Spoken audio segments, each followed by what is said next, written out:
Picture this.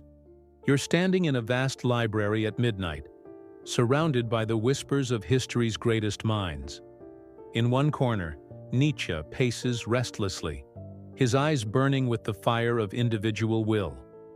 Across from him, Kierkegaard sits in profound contemplation, wrestling with the weight of authentic choice.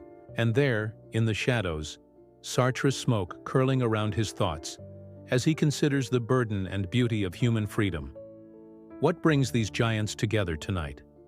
A question as old as humanity itself. Can love and freedom coexist? Or must we choose between the warmth of belonging and the fierce independence of becoming who we're meant to be? Tonight, we're not here to give you easy answers. We're here to walk together through one of philosophy's most beautiful and tormenting paradoxes. Because the question isn't whether marriage is good or bad, it's far more profound than that. The question is, how do we love without losing ourselves? How do we commit without compromising our deepest calling? Pause for reflection. The weight of choosing. Let me tell you about Maria. Not the Maria you might know, but a composite of countless people I've encountered in my years of thinking about human relationships. Maria is 29, an artist with calloused hands from sculpting clay, and a heart that beats in rhythm with her creative pulse. She's been with David for 3 years now, and everyone is asking when they're getting married. Her mother calls every Sunday with subtle hints about grandchildren. Her friends post engagement photos with diamond rings catching the light like captured stars. Even her favorite coffee shop has a wall of wedding announcements, each one a testament to love found and futures secured. But Maria lies awake at 3 a.m., staring at the ceiling, feeling something she can't quite name. It's not that she doesn't love David. She does, deeply. But there's this whisper in her soul, this trembling question. If I say yes to this, what am I saying no to? This is where philosophy becomes personal. This is where the abstract becomes achingly real. Nietzsche's fire. The will to power and the individual. Friedrich Nietzsche, that wild prophet of individual becoming, would look at Maria's midnight wrestling and nod with understanding. Not because he was against love, as some might think, but because he understood something profound about human nature. We are each called to become who we uniquely are, not who the world expects us to be. Imagine Nietzsche sitting across from you in that midnight library, his eyes intense with conviction.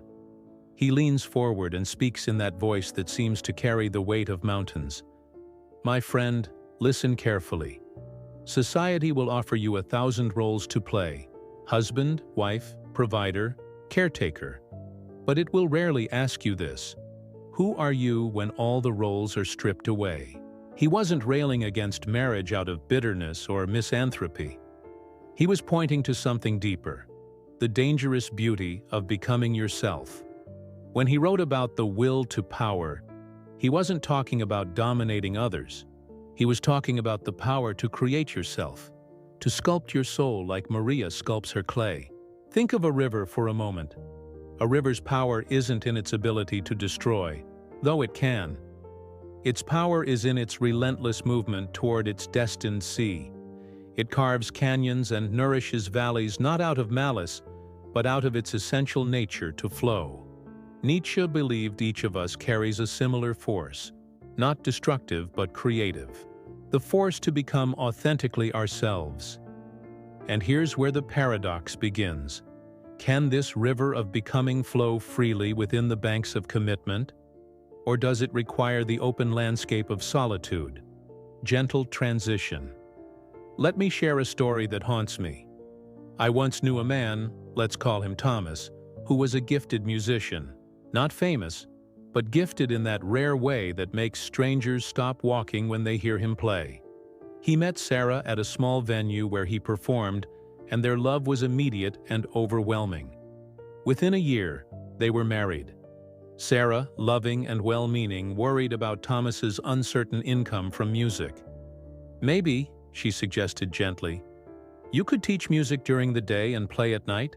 Soon it became teaching full-time and playing on weekends. Then playing became a hobby, then a memory.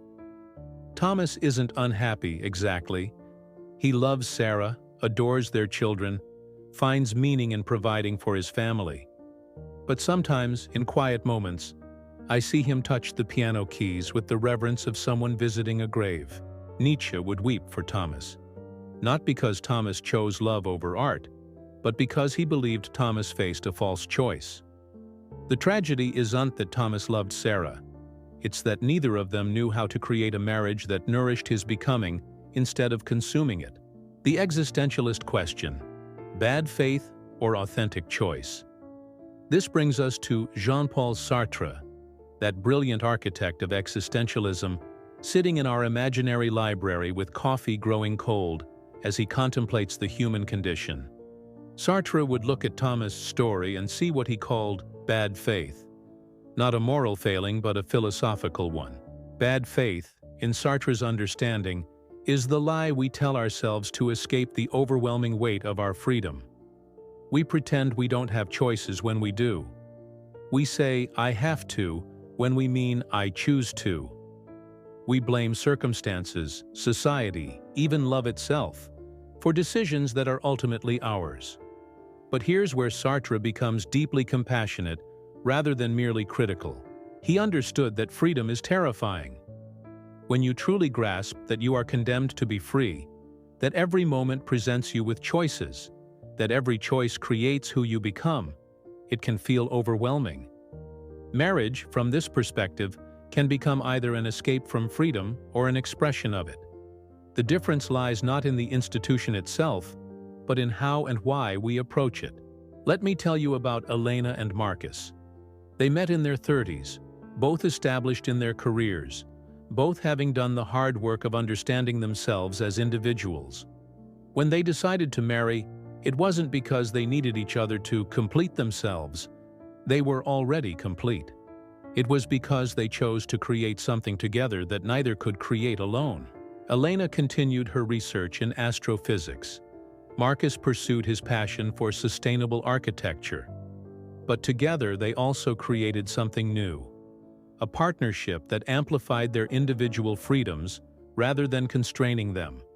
Their marriage became what Sartre might call an authentic choice, a free decision made in full awareness of its implications and possibilities. The difference between Elena and Thomas isn't that one loved more or less than the other. The difference is that Elena made what philosophers call an authentic choice, while Thomas, despite his good intentions, fell into what we might call the drift, letting life happen to him rather than choosing it. Kierkegaard's leap, the individual and the universal. Now let's invite Søren Kierkegaard into our midnight conversation. This man knew something about the tension between love and selfhood. He famously broke off his engagement to Regina Olsen, not because he didn't love her, but because he felt called to something that required his complete devotion.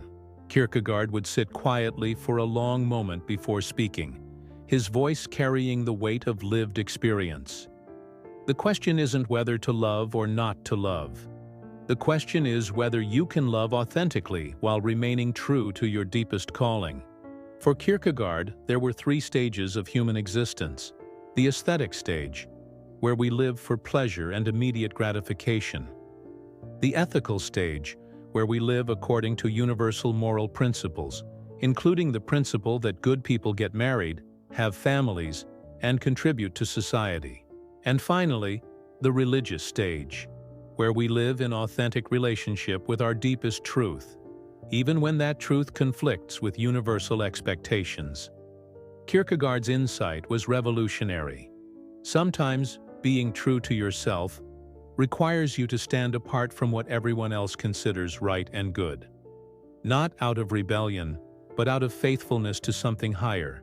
Consider the artist who feels called to spend years in solitude perfecting her craft, knowing this means saying no to traditional relationship timelines. Consider the philosopher who chooses a life of contemplation over the conventional path of family and career. Consider the innovator who risks everything on a vision that others can't yet see. These aren't selfish choices. They're choices made in service to something larger than immediate desires or social expectations. They're what Kierkegaard called leaps of faith, moments when we choose authenticity over approval. But here's what's beautiful about Kierkegaard's philosophy. He never said these leaps were easy or that everyone should make the same ones. He simply insisted that we make them consciously, owning the weight and responsibility of our choices. The biological paradox. Schopenhauer's insight. Arthur Schopenhauer, Nietzsche's philosophical predecessor, brings another layer to our midnight discussion. With his characteristic pessimism tempered by profound insight, he might say, before we philosophize about love and freedom, we must understand what we're dealing with. Love isn't just a feeling. It's a biological force that cares nothing for your individual happiness. Schopenhauer's insight was both brutal and liberating. Much of what we call romantic love is actually our genes' strategy for survival. The overwhelming attraction, the sense that we can't live without someone, the feeling that they complete us, these might be less about the other person and more about biology's clever way of ensuring the species continues. This doesn't make love false or meaningless, but it does mean we need to distinguish between love as biological impulse and love as conscious choice, between love as need and love as freedom. I think of my friend Catherine, who described the difference beautifully. She said, "My first marriage was like being addicted to someone. I needed him like I needed air. My second marriage, the one that lasted, was like choosing to dance with someone. We could each dance alone, but we chose to dance together." The difference? In her first marriage, Catherine was driven by what Schopenhauer would call the will to life, the biological imperative disguised as romantic love. In her second, she was moved by what we might call the will to flourishing, a conscious choice to create something beautiful together. The modern dilemma: finding authenticity in connection. So where does this leave us? We live in an age where traditional structures are crumbling, where we have more freedom to choose our paths than any generation before us. And yet, paradoxically, many people feel more lost than ever. We're told we can have it all: career, family, personal fulfillment, spiritual growth. But the reality is more complex. Every choice we make closes other doors. Every yes contains within it countless no's. The philosopher in me wants to offer you a clear framework, a decision tree that would lead you to the right choice. But the human in me knows that authentic choices can't be made by formula. They can only be made by individuals wrestling with their own unique circumstances, gifts, and callings. What philosophy can offer isn't answers, but better questions. Instead of asking, "Should I get married?" we might ask, "What kind of life am I called to create? What are my deepest gifts, and how can I best serve them in the world? Can marriage support this calling, or would it divert me from it?" The art of conscious choosing. Let me share 3 stories of conscious choosing that have stayed with me. First, there's David and Lisa. Both were successful lawyers when they met, both driven by ambition and the intoxicating challenge of their careers. When they decided to marry, they made an unusual agreement. They would take turns supporting each other's biggest dreams. For 3 years, Lisa scaled back her practice to support David, as he started a nonprofit focused on criminal justice reform. Then David stepped back to support Lisa as she ran for district attorney. Their marriage became a platform for mutual becoming rather than mutual diminishment. They understood what many couples miss: that love isn't just about comfort and security. It can also be about challenge and growth. Then there's Michael, who chose differently. A gifted writer and teacher, he felt called to a life of contemplation and creation. He had several meaningful relationships, but each time the pressure toward conventional commitment arose, he felt it pulling him away from his deepest work. He chose solitude not out of fear of intimacy, but out of love for his calling. At 45, Michael has written books that have touched thousands of lives, mentored dozens of young writers, and created a body of work that will outlive him. He doesn't feel incomplete or lonely. He feels aligned with his purpose. His choice wasn't against love, but for a different kind of love. Love of craft, of truth, of the particular way he was called to serve the world. Finally, there's Carmen and Alex. They met later in life, both having done the work of understanding themselves independently. Their marriage isn't based on need or social expectation, but on a shared vision of creating a life together that serves something larger than themselves. They've started a foundation, traveled to underserved communities around the world, and built a partnership that amplifies their individual gifts. What unites these three stories? Each involved people who took the time to understand themselves deeply before making choices about partnership. Each involved conscious choice, rather than unconscious drift. Each recognized that there's no universally right answer, only the answer that's right for who you are and what you're called to create. The paradox of belonging and becoming. As we near the end of our midnight journey through philosophy and the human heart, I want to leave you with what I consider the central paradox of human existence. We are beings who need both belonging and becoming. We need connection and independence. We need roots and wings. The tragedy isn't that these needs sometimes conflict. It's that we so often feel forced to choose between them absolutely. We think we must either lose ourselves in relationship or isolate ourselves from deep connection. But the most beautiful lives find ways to honor both. Sometimes this means choosing partnership with someone who supports your becoming. Sometimes it means choosing solitude to nurture gifts that can't flourish in the midst of conventional domesticity. Sometimes it means creating new forms of commitment that honor both connection and independence. The key is consciousness, making choices from a place of deep self-knowledge, rather than social pressure or unconscious drift. A final reflection. As our imaginary library grows quiet and the philosophers fade back into their books, I want to leave you with a question rather than an answer. Not because I don't have opinions, I do, but because your life requires your unique answer, not mine. The question is this: what would you choose if you were completely honest about who you are and what you're called to create in this world? What would you choose if you could strip away every expectation except the one that matters most? The expectation to live authentically? Maybe that answer leads you toward partnership. Maybe it leads you toward solitude. Maybe it leads you toward creating entirely new ways of loving and committing that honor, both your need for connection and your need for becoming. Whatever your answer, make it consciously. Make it courageously. Make it with full awareness of what you're choosing and what you're releasing. Because in the end, the goal isn't to live a life that looks right to others. The goal is to live a life that feels true to the deepest part of who you are. A life that honors both your humanity, your need for love and connection, and your uniqueness, your particular way of serving the world. That's not an easy balance to strike, but it's the work of a lifetime, and it's the most beautiful work I know. The philosophers in our midnight library would agree on this much.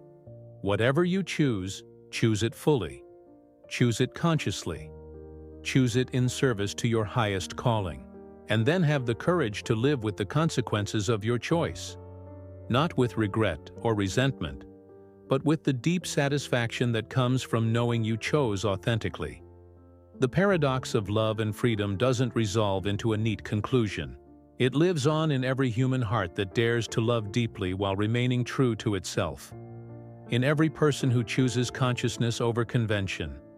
In every individual who has the courage to become who they're meant to be, whether in partnership or in solitude.